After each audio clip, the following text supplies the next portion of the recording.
It was an age suspended between fear and hope, where silence often carried more weight than words, and invisible lines of ideology stretched across continents like walls made not of stone, but of suspicion. The Cold War was not fought with open battlefields or clashing armies in Europe's heartlands, but with propaganda, espionage, nuclear stockpiles, and the silent threat that tomorrow might never come. It was a war of nerves, a contest of visions, and an enduring struggle to define the soul of the 20th century. Hello and welcome to The Other Side Stories. Here we travel beyond the usual headlines to explore the untold tales of world history, mysteries, turning points, and hidden connections that shaped our planet.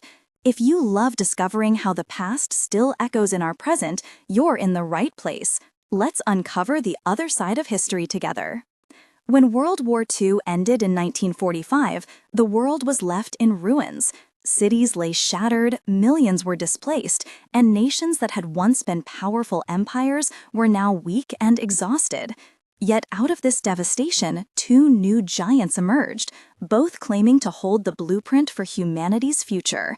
On one side stood the United States, championing democracy, capitalism, and freedom of speech. On the other, the Soviet Union, forged in revolution, advocating communism, state control, and collective identity.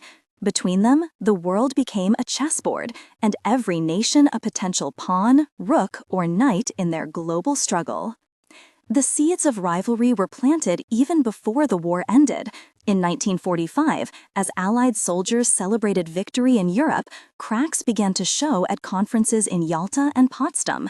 Franklin D. Roosevelt, Winston Churchill, and Joseph Stalin had united to defeat Hitler, but they never agreed on what would follow. The Soviets demanded a buffer zone in Eastern Europe to protect themselves from future invasions.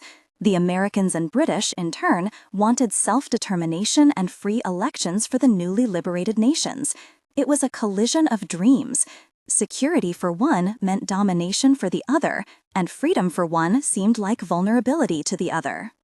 By 1946, Winston Churchill, no longer Britain's prime minister, but still a voice of global authority, gave his famous Iron Curtain speech in Fulton, Missouri. He declared that an Iron Curtain had descended across Europe, dividing free nations of the West from those under Soviet control in the East. This metaphor captured the reality, a continent cut in two, not only by borders and barbed wire, but by ideology and suspicion. The Truman Doctrine soon followed in 1947. U.S. President Harry Truman pledged to support nations threatened by communism, declaring that the United States would provide political, military, and economic assistance to all democratic nations under external or internal authoritarian pressure. It was not merely a policy, it was a declaration that America saw itself as the defender of freedom worldwide.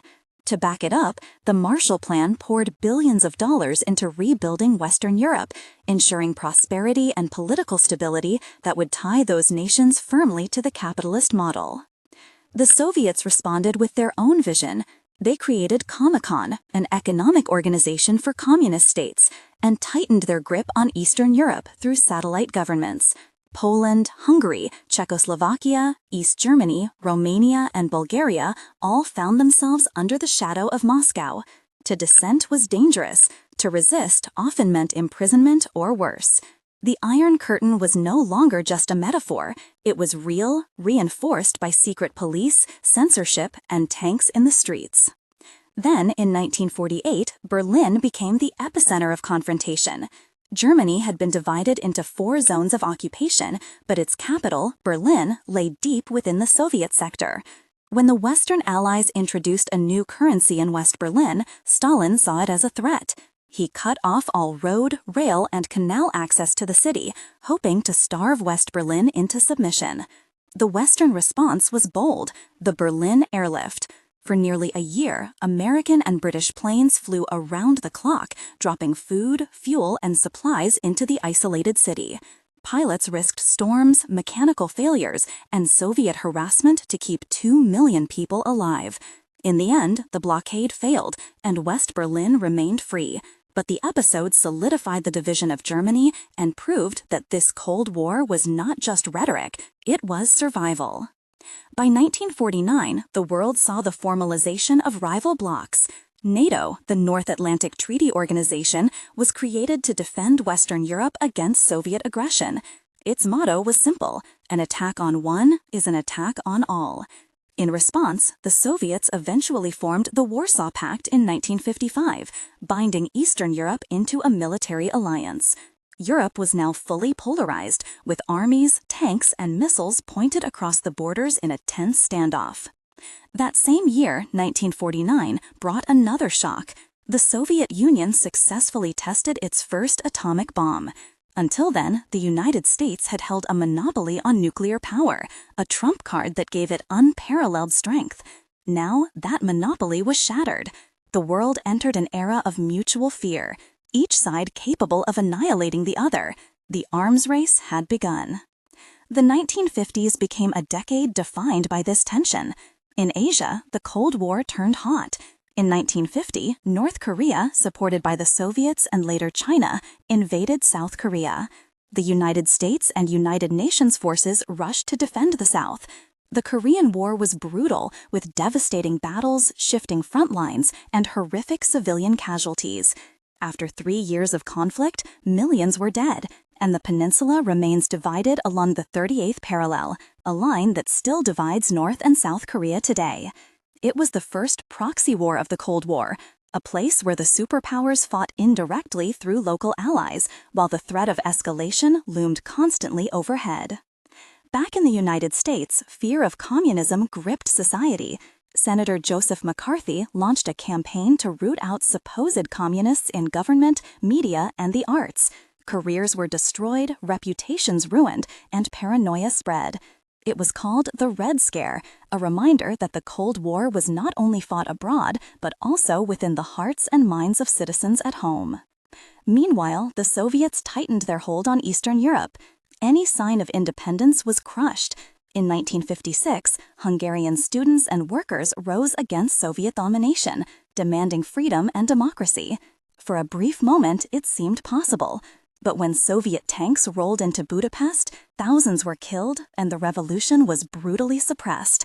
The message was clear: Moscow would not tolerate defiance. The late 1950s also brought the Cold War into space. In 1957, the Soviets launched Sputnik, the first artificial satellite, shocking the world and proving that they had advanced rocket technology. The United States scrambled to catch up, pouring money into science education, research, and NASA. The space race was more than prestige. It was about military dominance, for the rockets that could launch satellites could also deliver nuclear warheads. As the 1960s dawned, the Cold War took on new dimensions. In Cuba, a small island just 90 miles from Florida, Fidel Castro seized power and declared allegiance to communism. The United States panicked at the thought of a Soviet ally so close to its shores. In 1961, the failed Bay of Pigs invasion, where Cuban exiles supported by the CIA attempted to overthrow Castro, embarrassed Washington and pushed Cuba further into Moscow's arms. Then came the most dangerous moment of all, the Cuban Missile Crisis of 1962. U.S. reconnaissance discovered Soviet missiles being installed in Cuba, capable of striking American cities in minutes. For 13 days, the world held its breath as President John F. Kennedy and Premier Nikita Khrushchev faced off. Nuclear war seemed imminent. In the end, diplomacy prevailed. The Soviets withdrew their missiles in exchange for a U.S. promise not to invade Cuba and the secret removal of American missiles from Turkey. But the crisis left scars. It had shown just how close humanity had come to self-destruction. Yet, amid the fear, there were glimmers of cooperation. In 1963, the United States and Soviet Union signed the Limited Test Ban Treaty, banning nuclear tests in the atmosphere, underwater, and in space. It was a small step, but it showed that even rivals could agree when survival was at stake. Still, the struggle continued. Vietnam soon became the new battlefield. The U.S. committed troops to stop the spread of communism in Southeast Asia, while the Soviets and China supplied the North Vietnamese. The war dragged on, costing in lives, money, and morale. For many, it symbolized the futility of proxy wars, where ideology overshadowed the human cost. Throughout these decades, the Cold War wasn't just about bombs and battles. It was also a war of culture, art, and sport. Jazz musicians toured the world as ambassadors of American freedom. Soviet ballet dancers dazzled audiences as symbols of discipline and beauty. Olympic Games became arenas of political rivalry, where medals carried ideological weight.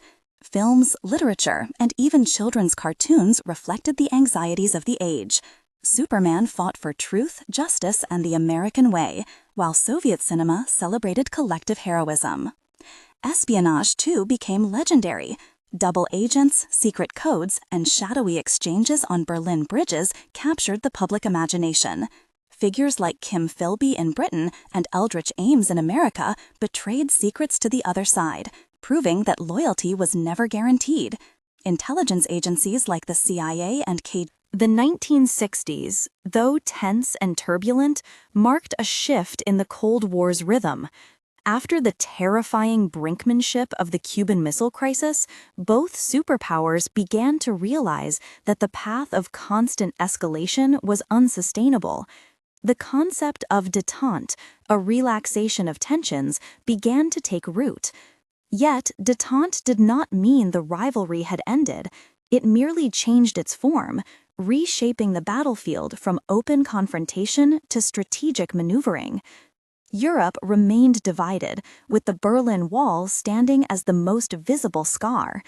Built in 1961, this wall of concrete and barbed wire not only separated East and West Berlin, but symbolized the division of the world itself. Families were split, livelihoods destroyed, and every attempt to escape from east to west carried the risk of imprisonment or death. The wall was guarded, reinforced, and heavily policed, a grim reminder that in the Cold War, freedom often had a price. In Washington, John F. Kennedy's famous words during a speech in Berlin in 1963, "Ich bin ein Berliner," resonated as a pledge of solidarity. His statement underscored that the West would not abandon those trapped behind the Iron Curtain. It was both reassurance and defiance, directed at Moscow. Meanwhile, Moscow itself was undergoing change. Nikita Khrushchev, known for his fiery rhetoric and dramatic gestures, had taken bold steps to de-Stalinize the Soviet Union, easing censorship and loosening the grip of terror. Yet his failures in agriculture, his reckless brinkmanship in Cuba, and internal party rivalries led to his removal in 1964. He was replaced by Leonid Brezhnev, a man less flamboyant but determined to solidify Soviet power. Under Brezhnev, the doctrine of limited sovereignty was born. Any attempt by a communist state to deviate from Moscow's line would invite intervention. This became brutally clear in 1968, when Czechoslovakia attempted reforms during what became known as the Prague Spring. Led by Alexander Dubček, the Czechoslovakian leadership promised socialism with a human face, greater freedom of expression, less censorship, and a loosening of political controls. Ordinary people rejoiced, filling the streets with optimism. But Moscow saw it as a dangerous precedent. In August 1968, Warsaw Pact troops rolled into Prague, crushing the movement. The images of tanks on cobblestone streets, of citizens standing helpless before foreign soldiers, burned into the collective memory of Europe. The message was undeniable. Eastern Europe remained firmly chained to Soviet control. Yet the West, too, was experiencing upheaval. The Vietnam War had escalated, drawing America deeper into a conflict it could neither win nor abandon. Night after night, images of bombings, burning villages, and flag-draped coffins appeared on television screens. The war polarized American society, sparking massive protests, especially among the young. The Cold War's ideological justification that communism had to be contained at all costs was being questioned. Was it worth the blood, the treasure, the division at home? The war also strained relations among allies. European nations, while aligned with Washington through NATO, grew wary of America's heavy-handed interventions abroad. Some leaders wondered whether the United States, in trying to police the world, was losing sight of the balance that true diplomacy required. At the same time, the Soviets faced their own challenges. The costs of maintaining control over Eastern Europe, funding allies in Asia, and competing in the arms race were enormous. Though their military power was formidable, their economy lagged behind. Shortages, inefficiency, and corruption plagued the Soviet system, while in the United States, despite turbulence, consumer prosperity and technological innovation flourished. It was within this climate that détente gained momentum. The late 1960s and early 1970s saw both superpowers attempt to manage their rivalry through negotiation. In 1969, strategic arms limitation talks, known as SALT, began. For the first time, Washington and Moscow sought agreements to cap the growth of their nuclear arsenals. The signing of the SALT I Treaty in 1972 was hailed as a triumph, a recognition that the arms race had limits and that survival required restraint. That same year, President Richard Nixon made a groundbreaking visit to Moscow. The images of Nixon shaking hands with Brezhnev were extraordinary. A Republican president who had built his career on anti-communism, now sitting in the Kremlin discussing peace. Yet it was also practical politics. America was weary from Vietnam, facing inflation at home, and eager to open a new chapter. The Soviets, for their part, welcomed the recognition and the chance to gain access to Western technology and trade. But détente was not just about the United States and the Soviet Union. It was also about China. Since 1949, the People's Republic of China had been a communist power, but its relations with Moscow were fraught with rivalry. The Sino-Soviet split created opportunities for Washington. Nixon's historic visit to Beijing in 1972 not only reshaped the global chessboard, but also signaled to Moscow that America had options. Triangular diplomacy became a defining feature of the 1970s. Back in Europe, another milestone was the Helsinki Accords of 1975. Signed by 35 nations, including the United States and the Soviet Union, these agreements recognized borders in Europe but also committed signatories to respect human rights and fundamental freedoms. While Moscow saw it as a diplomatic victory in securing recognition of its territorial gains, the human rights provisions would later become a weapon against Soviet authoritarianism, fueling dissent movements and weakening the legitimacy of communist regimes. Yet détente was fragile. Beneath the surface, mistrust remained. While leaders shook hands, the arms race continued, especially with the development of MIRVs, multiple independently targetable re-entry vehicles that allowed a single missile to carry several warheads. Espionage thrived, proxy wars raged, and ideological competition persisted in every corner of the globe. Africa, Latin America, and the Middle East became battlegrounds of influence. In Angola, Mozambique, and Ethiopia, the Soviets backed revolutionary movements, while the United States and its allies supported opposing factions. In Chile, the CIA covertly worked to undermine President Salvador Allende, a Marxist who had been democratically elected. When Allende was overthrown in a violent coup in 1973, replaced by General Augusto Pinochet, it revealed the lengths Washington would go to prevent left interference in its hemisphere. The Middle East proved especially volatile. The Arab-Israeli conflict became another arena of Cold War rivalry. In the Yom Kippur War of 1973, the Soviets supplied arms to Egypt and Syria, while the United States resupplied Israel. For a moment, the superpowers seemed on the verge of direct confrontation, but diplomacy prevailed, leading eventually to negotiations that reshaped the region. Still, the lesson was clear. Regional wars could quickly draw in the giants, threatening global peace. At home, both superpowers faced contradictions. In the United States, Watergate and Nixon's resignation in 1974 undermined confidence in government. In the Soviet Union, Brezhnev presided over what was called the era of stagnation. Economic growth slowed, corruption grew, and innovation lagged. While Soviet citizens could boast of military power and space achievements, daily life was often marked by shortages of basic goods, long lines, and a sense of immobility. In culture and society, the Cold War still seeped into everyday life. In the United States, films like The Day After and novels like Failsafe explored the fear of nuclear war. In the Soviet Union, censorship controlled what could be published or performed, but underground literature, samizdat, circulated secretly, giving voice to dissent. Musicians, poets, and artists in both East and West reflected the anxieties of their times, often becoming unofficial ambassadors in this war of ideas. Sports also carried the weight of politics. The Olympic Games were stages where medals symbolized ideological victories. The 1968 Munich Olympics, overshadowed by tragedy when terrorists attacked Israeli athletes, also highlighted the global tensions that existed beyond the stadium. Later, in 1980, the United States and its allies would boycott the Moscow Olympics in protest of Soviet actions, while the Soviets would respond in kind in 1984. Even the playing fields were not free from the Cold War shadow. By the late 1970s, détente began to crumble. In 1979, the Soviet invasion of Afghanistan shocked the world. Seeking to prop up a faltering communist government in Kabul, the Soviets sent in troops, expecting a quick victory. Instead, they became mired in a brutal guerrilla war against Afghan fighters known as the Mujahideen, who were armed and supported by the United States, Pakistan, Saudi Arabia, and others. The conflict became the Soviet Union's own Vietnam, a costly, draining quagmire that bled its resources and morale. The American response was swift.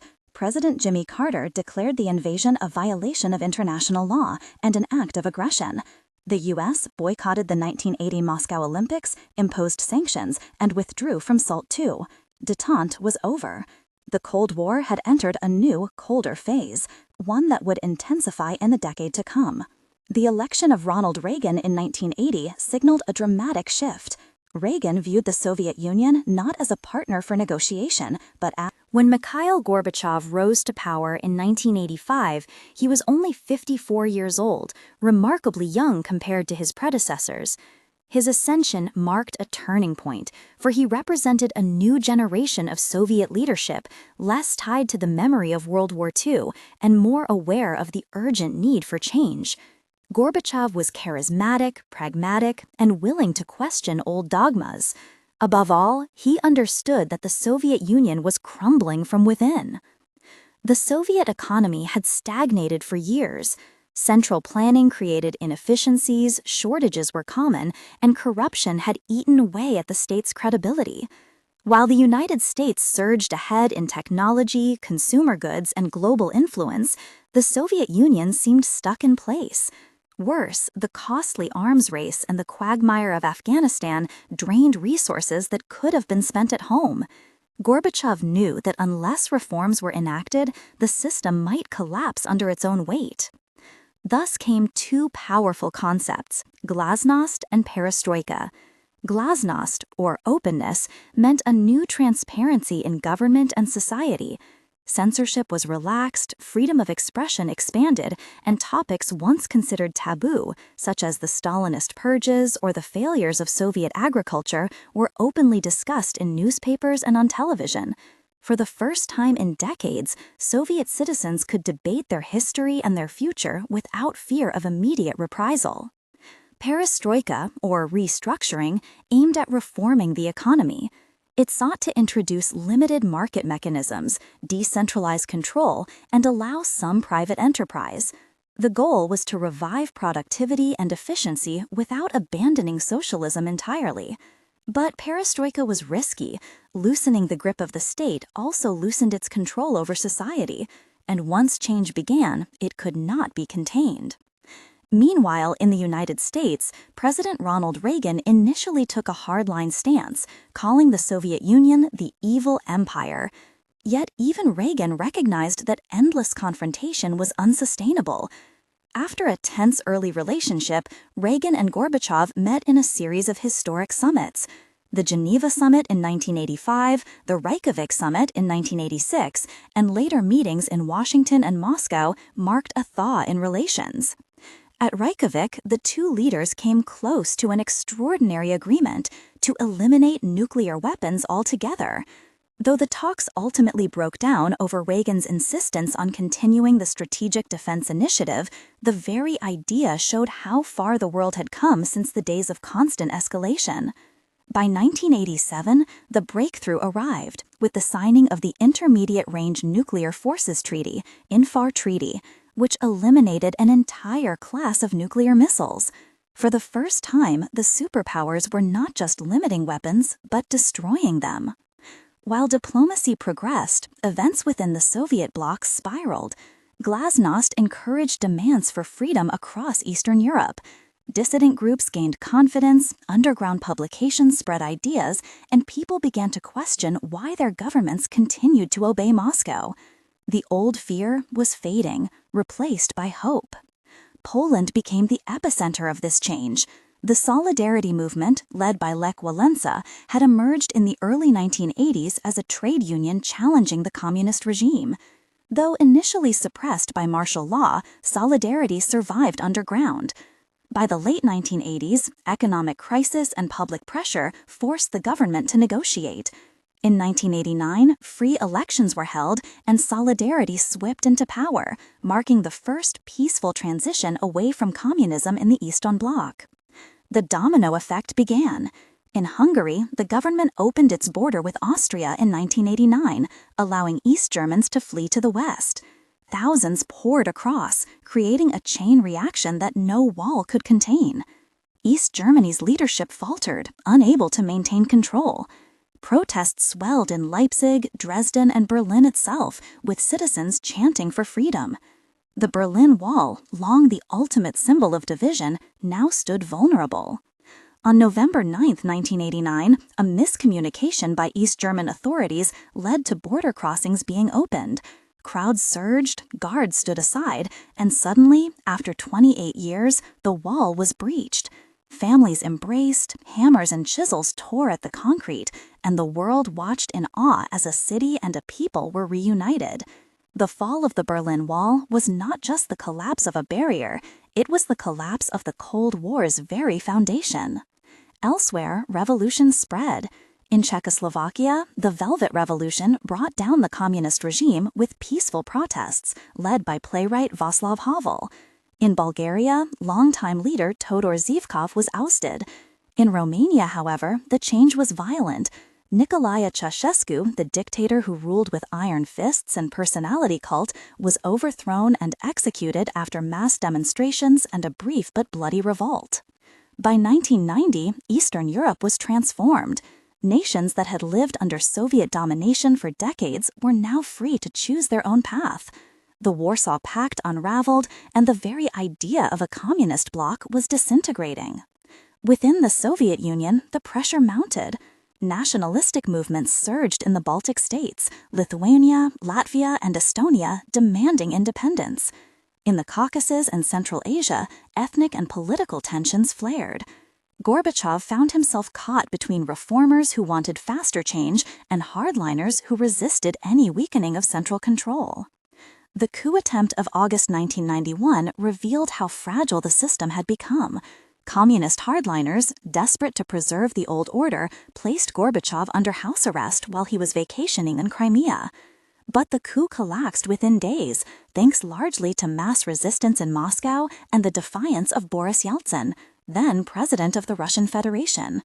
Yeltsin stood on a tank, rallying the people, and his image became iconic of the Soviet Union's final days. By December 1991, the Soviet Union ceased to exist. 15 independent republics emerged from its ashes, from Russia to Ukraine, Kazakhstan to the Baltic states. The red flag with the hammer and sickle was lowered from the Kremlin for the last time, replaced by the tricolor of Russia. The Cold War was over, not with a bang of nuclear fire, but with the quiet collapse of a system that could no longer sustain itself. For the United States, the victory was intoxicating. Many proclaimed it the triumph of democracy and capitalism, the end of history, as political scientist Francis Fukuyama famously put it. The United stood as the world's sole superpower, unchallenged and supreme. Yet beneath the celebration, new uncertainties loomed. The Cold War had defined global politics for nearly a century. Its end left a vacuum that would bring new challenges in the decades ahead. But to understand the Cold War only through its beginning and end would miss the lived experience of those who endured it. Across the world, generations grew up under the shadow of nuclear threat, ideological competition, and political suspicion. For many in Eastern Europe, it meant censorship, restricted travel, and fear of secret police. For Americans, it meant air raid drills, McCarthyism, and debates over foreign wars. For nations caught in the middle, Korea, Vietnam, Afghanistan, Angola, it meant devastation, displacement, and suffering on an unimaginable scale. The Cold War also reshaped science and technology. The space race, which began with Sputnik and culminated in Neil Armstrong's moon landing in 1969, was fueled by rivalry. Computers, satellites, and missile technology advanced rapidly, spurred by military needs, but later transforming civilian life. Even medicine benefited. The competition for prestige encouraged breakthroughs that rippled across societies. Culture bore the Cold War's imprint as well. In the United States, Hollywood produced films portraying heroic struggles against communist villains or dystopian futures of nuclear annihilation. In the Soviet Union, state-approved films glorified the worker, the soldier, and the collective. Music carried subtle messages. American jazz and rock became symbols of freedom, smuggled into Eastern Europe on vinyl records and tape cassettes. Soviet dissident writers like Alexander Solzhenitsyn exposed the brutalities of the Gulag system, their works passed hand to hand in secret. The Cold War was also about competition in ideas. The United States projected an image of freedom, abundance, and consumer choice, symbolized by supermarkets overflowing with goods and advertisements promising happiness. The Soviet Union emphasized equality, solidarity, and sacrifice, presenting itself as a defender of the oppressed worldwide. Both visions had appeal, and both had contradictions. America struggled with racial inequality, Vietnam, and political scandal. The Soviet Union grappled with inefficiency, authoritarianism, and repression. Looking back, one sees that the Cold War was not inevitable. It emerged from the ashes of World War II, fueled by mistrust, ideology, and ambition. Yet its trajectory was shaped by human choices, by leaders who escalated tensions and those who diffused them, by citizens who resisted oppression, and by countless ordinary people who lived their lives in its shadow. And though the Cold War formally ended in 1991, its legacy endures. Many of today's geopolitical tensions, from NATO's role in Europe to conflicts in former Soviet territories, trace their roots to that era. The nuclear arsenals remain, diminished but still powerful enough to destroy humanity many times over. The rivalry between systems, authoritarianism, and free markets continues to echo in the 21st century. The Cold War era, the Cold War's closing chapters, though dominated by the drama of Gorbachev, Reagan, and the fall of the Berlin Wall, cannot be understood without exploring the deeper social undercurrents and the countless untold stories that animated this era. For while leaders debated treaties and armies stood guard along borders, it was the daily lives of ordinary people that bore the weight of this global standoff. In the Soviet Union, life in the 1970s and 1980s was marked by paradox. On the one hand, citizens took pride in their nation's achievements, victories in space exploration, a powerful military, and a sense of belonging to a grand ideological project. On the other hand, they faced endless lines for basic goods, a shortage of consumer products, and a gray monotony enforced by censorship. Soviet families often relied on the black market, barter, or personal networks, what was called the Blatt system, to secure everything from meat to fashionable clothing. Yet amid these hardships, strong communities formed, friendships flourished, and culture adapted. The humor, satire, and resilience of Soviet citizens became survival mechanisms, ways to navigate the contradictions of daily life. In the United States, the Cold War brought its own contradictions. The 1950s were an age of prosperity, suburban growth, and consumer abundance. Yet the fear of communism permeated culture. School children practiced duck and cover drills as though hiding under a desk could protect them from nuclear fire. Families built fallout shelters in their backyards, stocked with canned food and water, preparing for a war that everyone hoped would never come. Television programs and films reflected these anxieties, sometimes subtly, sometimes directly. Science fiction became an allegory for the Cold War.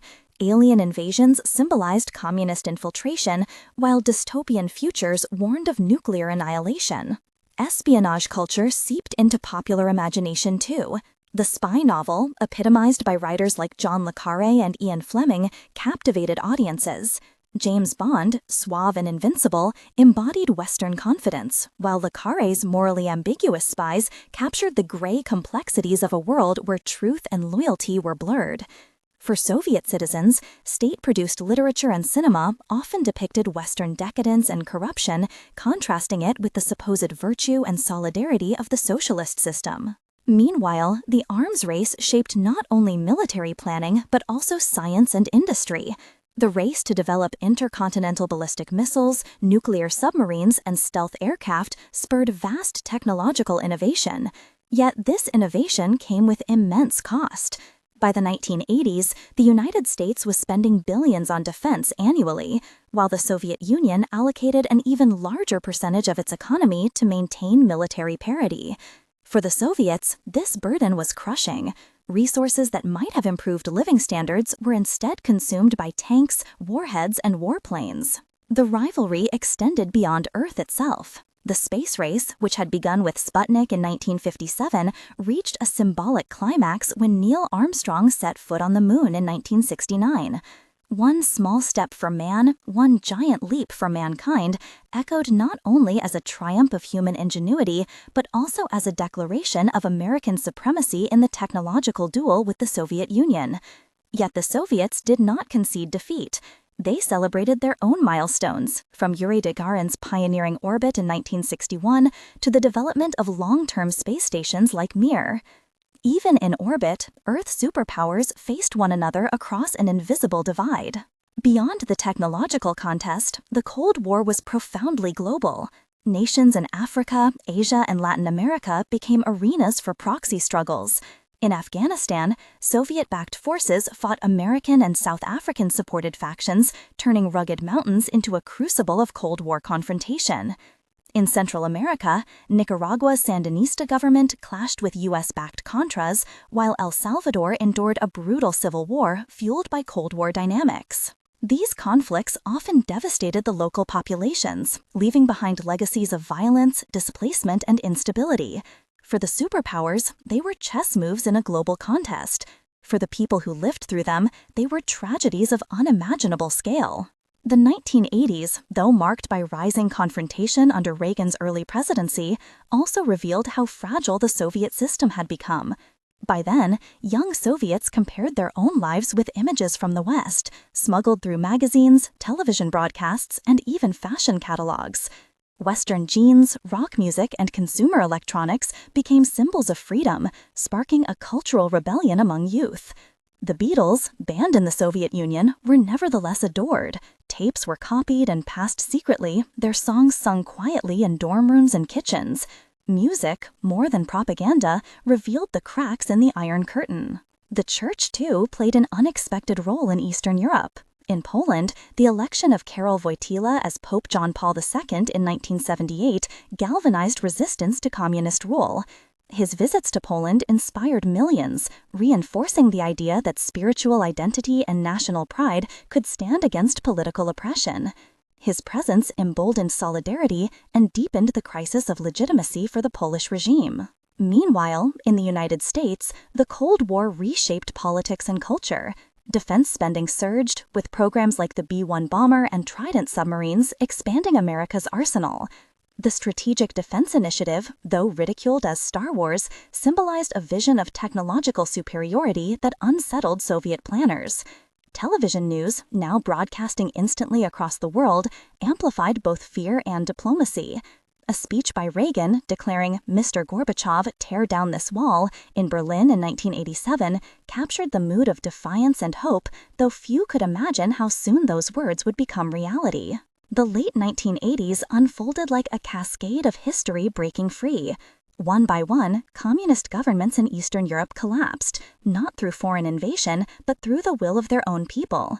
Peaceful revolutions in Poland, Hungary, East Germany, Czechoslovakia, and Bulgaria showed the power of protest, solidarity, and courage. Even in Romania, where the uprising turned violent, the end came quickly. The images were unforgettable. East Germans dancing on the Berlin Wall, Hungarians opening their borders, Czechs jingling their keys in Wenceslas Square as a symbol of change. The Iron Curtain, once immovable, was dissolving before the world's eyes. These events unfolded with astonishing speed, as though decades of repression had suddenly given way to an unstoppable flood. Inside the Soviet Union, Glasnost unleashed debates long suppressed. Newspapers exposed corruption, documentaries revealed Stalin's crimes, and citizens openly criticized leaders. For many, it was exhilarating. For others, disorienting. Perestroika brought reforms, but also shortages, inflation, and economic chaos. Instead of reviving the system, it deepened its instability. Republics across the USSR declared sovereignty, some even outright independence. The Baltic states led the way, staging massive demonstrations known as the Singing Revolution, where hundreds of thousands gathered with songs and flags to demand freedom. Then came the failed coup of August 1991, a desperate attempt by hardliners to reverse history. Tanks rolled into Moscow, but ordinary citizens blocked their path. Boris Yeltsin, standing defiantly on a tank, became the face of resistance. The coup collapsed within 3 days, discrediting the Communist Party and accelerating the Soviet Union's unraveling. By December 1991, the unthinkable had happened. The Soviet Union, once a superpower that rivaled the United States, ceased to exist. Its republics became independent nations. The Cold War, after more than 4 decades of rivalry, ended not with nuclear war, but with the lowering of a flag. The world had stepped back from the abyss.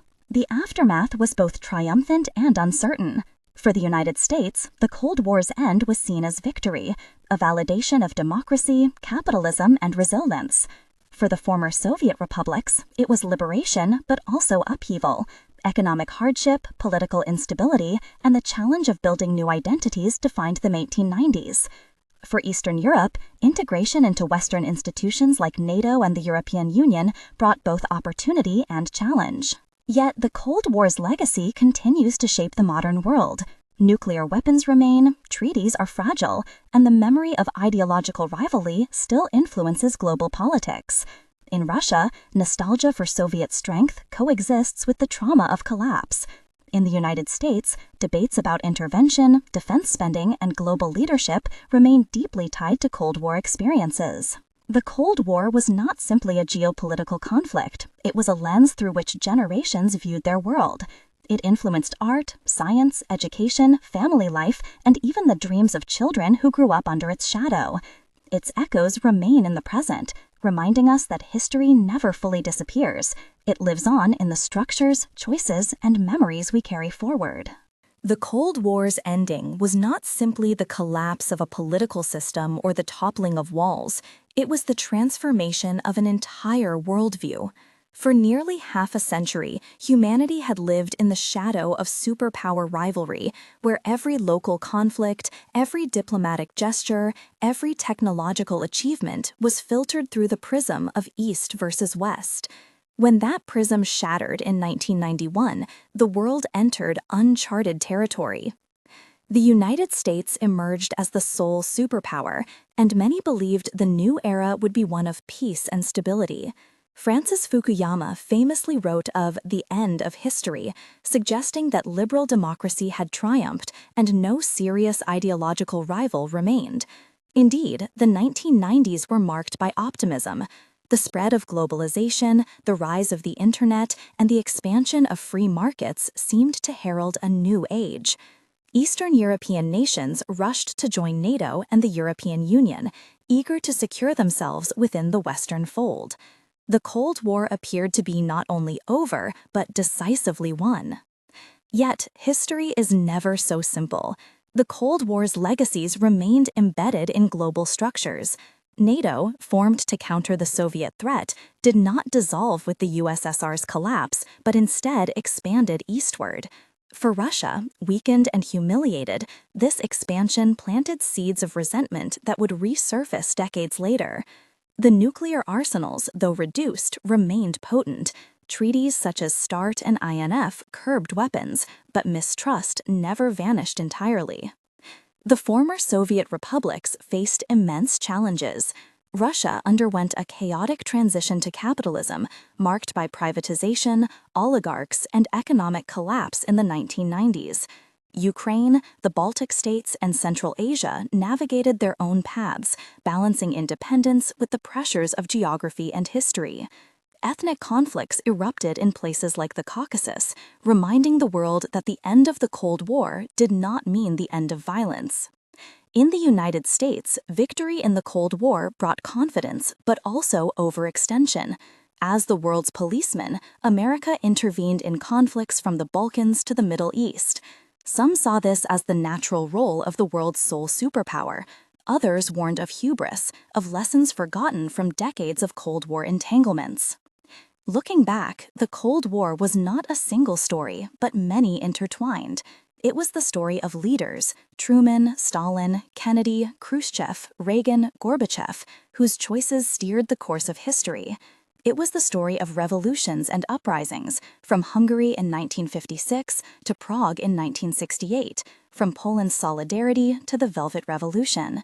It was the story of wars fought by proxy in Korea, Vietnam, Afghanistan, and beyond, where local struggles became battlegrounds for global ideologies.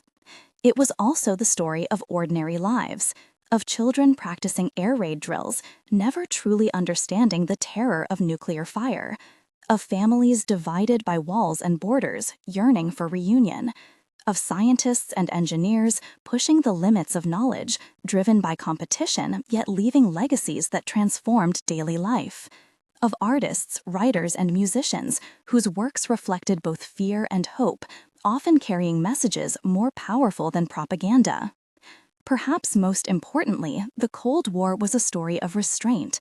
Despite crises, Berlin, Cuba, Vietnam, Afghanistan, the superpowers never unleashed their full destructive capacity. The concept of mutually assured destruction, as grim as it was, paradoxically preserved peace. Humanity stared into the abyss of nuclear war, and for all the brinkmanship, leaders on both sides always pulled back. In this sense, the Cold War teaches not only about rivalry, but about the fragile balance between conflict and survival. Its echoes continue today. The rhetoric may have changed, the players may be different, but the dynamics of suspicion, competition, and ideology still shape international relations. In cyber warfare, in disinformation campaigns, in struggles over resources and technology, one can trace the outlines of old battles drawn anew. And yet, there is hope in remembering how the Cold War ended, not with nuclear devastation, but with people demanding freedom, with walls crumbling, with systems yielding to change. The collapse of the Berlin Wall remains one of history's most powerful images: strangers embracing, barriers falling, a continent reuniting. It reminds us that even in the darkest times, human courage and unity can prevail. The Cold War era stands as one of the most defining chapters of the 20th century. It reshaped borders, ideas, and futures. It showed humanity at its most dangerous and its most resilient. And it left behind lessons about the perils of unchecked rivalry, the costs of proxy wars, the value of dialogue, and the enduring desire for freedom. As we step back from this journey through decades of fear, confrontation, and transformation, we see more than just a conflict between two superpowers. We see a mirror of ourselves, our fears, our ambitions, our capacity for destruction, and our longing for peace. The Cold War was never only about the United States and the Soviet Union. It was about humanity navigating the razor's edge of survival and ultimately finding a way to step back from the brink. Thanks for watching The Other Side Stories. If you enjoyed this journey through history, don't forget to like, subscribe, and share with fellow explorers. Your support helps us bring more forgotten stories to light. Until next time, keep wondering about the past that shapes our future.